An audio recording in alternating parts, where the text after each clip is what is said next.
Salut la Ranger Family, ici Timer, j'espère que vous allez bien. Aujourd'hui, je vous propose de discuter un petit peu de la saison Power Rangers Samurai. C'est la première saison qui nous a été proposée après le rachat de la franchise par Saban. Une histoire très fortement copiée de son Sentai d'origine, Shikenger. Mais est-ce que vous saviez qu'une toute autre histoire était prévue? Ah ah, ça vous intrigue? Vous êtes prêts? Go go Samurai!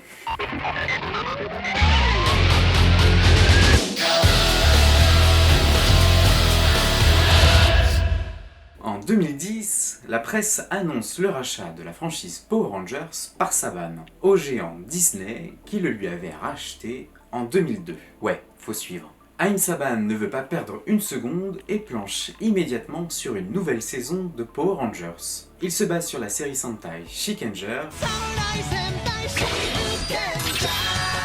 qui raconte l'histoire de combattants japonais. Autant dire que l'adaptation est un vrai casse-tête pour pouvoir retirer tous les éléments culturels japonais et ainsi convenir au public américain. Pour gagner du temps, Aim Saban s'entoure d'experts et des gens qui connaissent bien la franchise comme Jonathan Sakor qui était producteur sur les premières saisons de la franchise. Et il fait également appel au talentueux scénariste Amit Bhowmik. On le connaît pour avoir écrit entre autres le double épisode Les Renforts du Futur et surtout Rouge pour Toujours. Amit était un grand fan de la franchise Power Rangers avant de devenir chef scénariste sur Power Rangers Force Animal.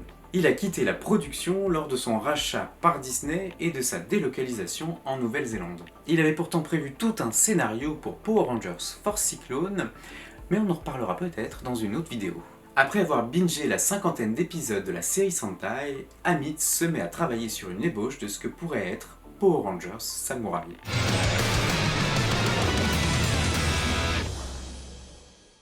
Gardez bien en tête que ce que je vais vous partager est surtout un brouillon pour avoir une petite idée de ce qu'il voulait raconter dans l'histoire de Power Rangers Samurai. L'histoire se déroule en 2010 à Stone Canyon et ça commence pour les clins d'œil. Stone Canyon, c'est la ville d'où viennent Rocky, Adam et Aisha. Alors que Mark et Keiji s'affrontent au sabre lors d'un entraînement, la terre se met à trembler. Un énorme château émerge au centre de la ville. Il s'agit du château de la terreur, une sorte de version menaçante et hantée du château d'Osaka. Des créatures volantes rôdent autour du château, des amas de nuages noirs bloquent le ciel, la panique monte en ville. Tout en haut de la tour du château, un monstre au visage de pieuvre tient un bâton magique. Il est heureux que sa magie ait permis au château de revenir sur Terre. Il s'agit d'Octomancer, sage, sorcier et stratège du clan Ashura, avec à ses côtés Nocturna, une belle jeune renarde à l'apparence humaine. Dans la version que nous connaissons, ces personnages sont appelés Octoru et Dayu. Le clan Ashura a été banni dans le monde d'en bas après la destruction de leur maître Xandred et leur défaite face au camp Ozawa. Après 200 ans, ils sont de retour mais doivent d'abord trouver l'héritier de leur clan. Je ne vous ai pas précisé, mais Mark s'appelle Mark Ozawa. Vous l'avez ? Depuis le dojo, les élèves regardent le château de la terreur, persuadés que le monde est perdu. Mais pas pour Mark, dernier membre vivant du clan Ozawa. Il étudie le Zord Origami Rouge qu'il transporte toujours avec lui, et alors que le sensei met tout le monde à l'abri, Mark fonce en direction du château de la terreur, suivi par Keiji. Les médias du monde entier relaient partout les mêmes images de Stone Canyon. À Mexico, Oscar n'en croit pas ses yeux, jusqu'à ce que son père débarque avec entre les mains le Zord Origami Vert. À Londres, Lisa découvre le secret de sa famille lorsque sa mère lui présente le Zord Origami Rose. À Stone Canyon, les maraudeurs sortent du château pour attaquer la ville. Les maraudeurs, c'est ce que nous avons connu sous le nom de Moogers. Mark et Keiji interviennent et les repoussent avec leurs sabres. Ils se battent courageusement et avec l'expertise de personnes qui se sont entraînées toute leur vie. Mais les vagues de maraudeurs sont infinies. Les deux jeunes garçons se séparent lorsque Mark veut venir en aide aux personnes en danger. Keiji, lui, ne cherche qu'à se battre. Soudain, Monsieur Mason, le fidèle majordome de Mark, fonce dans la rue et propose à Mark de pénétrer dans la limousine. On commence à bien cerner les personnalités de Mark et Keiji. L'un est tourné vers les gens et l'autre ne pense qu'à la bagarre. Ne souhaitant pas perdre de temps, Octomancer et Nocturna envoient un de leurs monstres en ville pour retrouver l'héritier de leur clan.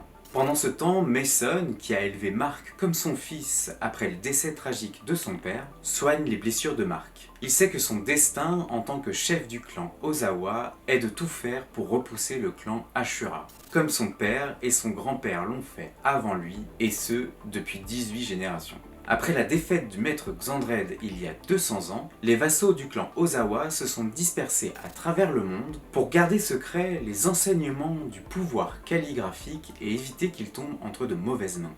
Le pouvoir calligraphique, c'est le pouvoir magique du clan Ozawa qui consiste à dessiner des mots magiques en japonais. Comme Mark, il existe d'autres personnes qui ont été entraînées de génération en génération en attendant de répondre à l'appel pour affronter le clan Ashura. Dans une ferme en Autriche, Iris regarde le Zord Origami jaune alors que ses parents lui expliquent leur secret de famille. Au sud du Nigeria, Adewale découvre lui aussi son secret de famille. Mais contrairement aux autres, il prend chaque mot que lui dit son père très au sérieux. Conscient de son héritage familial, il s'est entraîné aussi dur que Mark pour le jour où il serait appelé à sauver le monde. Il accepte alors avec honneur le Zord Origami bleu. Et là, vous me dites, mais on a fait le tour de toutes les couleurs. Et Keiji alors? Mark n'est pas à l'aise avec l'histoire que lui raconte Mason. Il ne veut mettre personne en danger. Mais la tradition est la tradition. Alors Mason prend son arc de messager magique et tire des flèches dans le ciel. Une scène qu'on retrouve dans l'épisode final. Partout dans le monde, les flèches trouvent leur cible par magie. Lisa, Oscar, Adewale et Iris reçoivent une note avec un seul caractère japonais, voyage. Dans une traînée de poussière colorée, ils sont directement téléportés au manoir Ozawa. Et c'est le retour de la téléportation, un élément qui n'a pas été gardé dans la version définitive. Lisa, Oscar, Adewale et Iris confirment à Mark leur envie de combattre à ses côtés. Ils reçoivent chacun un morpheur samouraï, une sorte de combinaison entre téléphone mobile et pinceau de calligraphie. Ils se rendent en ville et les utilisent pour devenir pour la première fois les Rangers samouraïs. Amit précise que c'est la première fois que les Rangers samouraïs existent. Leurs prédécesseurs sont bien des samouraïs mais n'ont jamais été Rangers. Les Rangers réussissent à repousser les maraudeurs et le monstre. C'est alors que Nocturna apparaît dans son mode de combat. Et c'est ce mode-là qui ressemble exactement à Dayu. Elle joue un air magique de musique avec son instrument et fait revenir le monstre en taille géante. En utilisant le pouvoir de la calligraphie sur leurs Zord Origami, les Rangers les font grandir et les utilisent pour détruire le monstre. Les Rangers fêtent leur première victoire au manoir Ozawa, mais Adewale est inquiet car le château de la terreur est toujours en ville. C'est la magie d'Octomancer qui le permet, mais sans le retour de Maître Xandred, sa magie est assez limitée. De son côté, Keiji se tient au milieu de la rue. Sa tenue est déchirée, mais des bataillons de maraudeurs gisent autour de lui. Nocturna, sous forme humaine, s'approche de lui, impressionné par ses prouesses au combat. Les deux se mettent à se battre, mais lors du combat, l'instrument de Nocturna arrache la manche de Keiji. Cela révèle une tache de naissance étrange qui ressemble beaucoup au logo du clan Ashura.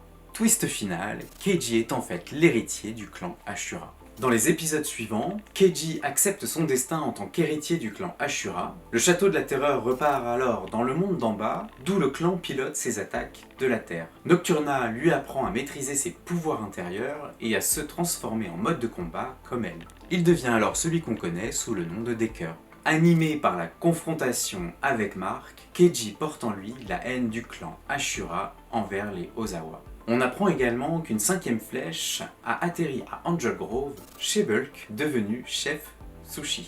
Or, il n'était pas au courant que sa famille était des descendants du clan Ozawa. Il n'a donc pas pratiqué le pouvoir calligraphique et n'a pas été téléporté comme les autres au manoir. Malgré tout, il rejoint Stone Canyon et retrouve l'équipe des Rangers. Mais ne possédant pas de morpheur, il aide l'équipe comme il peut, avec l'aide, ou non, de son fils Eugène Jr.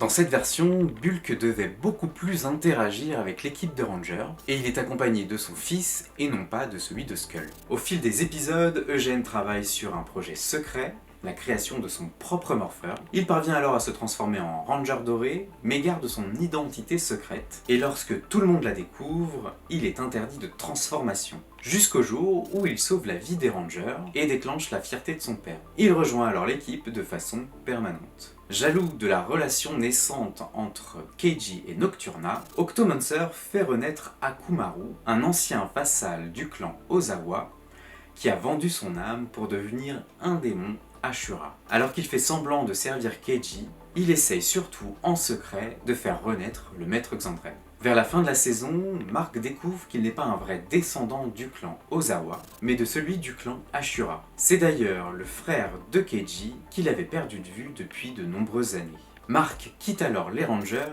mais refuse de rejoindre les rangs du clan Ashura. Avant son départ, Allison Ozawa, une lointaine cousine, est sélectionnée pour reprendre le rôle du Ranger Rouge. Mais le changement n'est pas accepté par l'équipe. Même Mason et Bulk ne sont pas convaincus par Allison.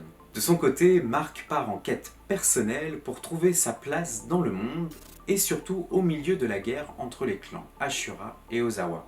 Il en sort avec le pouvoir original du clan Ozawa, la capacité de se transformer en Shogun Ranger. Mark reprend alors son rôle de leader, mais refuse d'habiter au manoir Ozawa. Il obtient alors un petit boulot au restaurant de sushi de Bulk en échange d'un couchage. La saison se termine alors qu'Akumaru parvient à ramener à la vie le maître Xandred. Énervé après Keiji pour ses échecs, il le combat pour récupérer le contrôle du clan. Maître Xandred gagne, laissant Keiji derrière lui à moitié mort, alors qu'Akumaru, Octomancer et même Nocturna se tournent vers Xandred.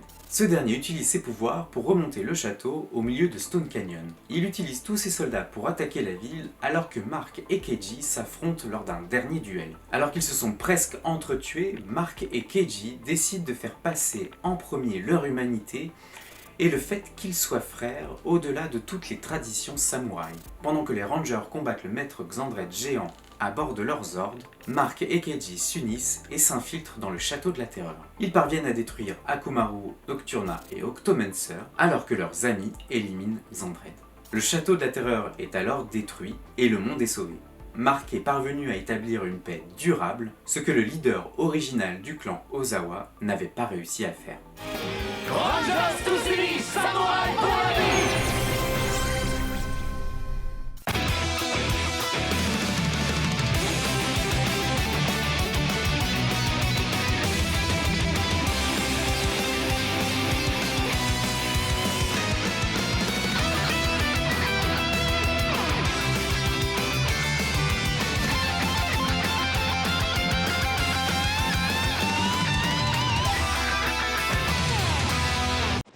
C'est tout pour aujourd'hui. J'espère que cette vidéo vous a plu, et si c'est le cas, n'hésitez pas à lâcher un pouce levé.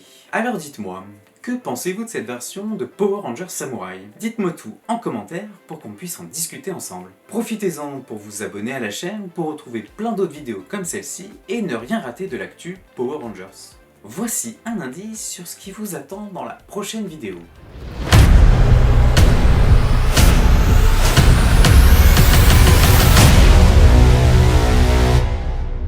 Je vous retrouve la semaine prochaine. Allez, salut!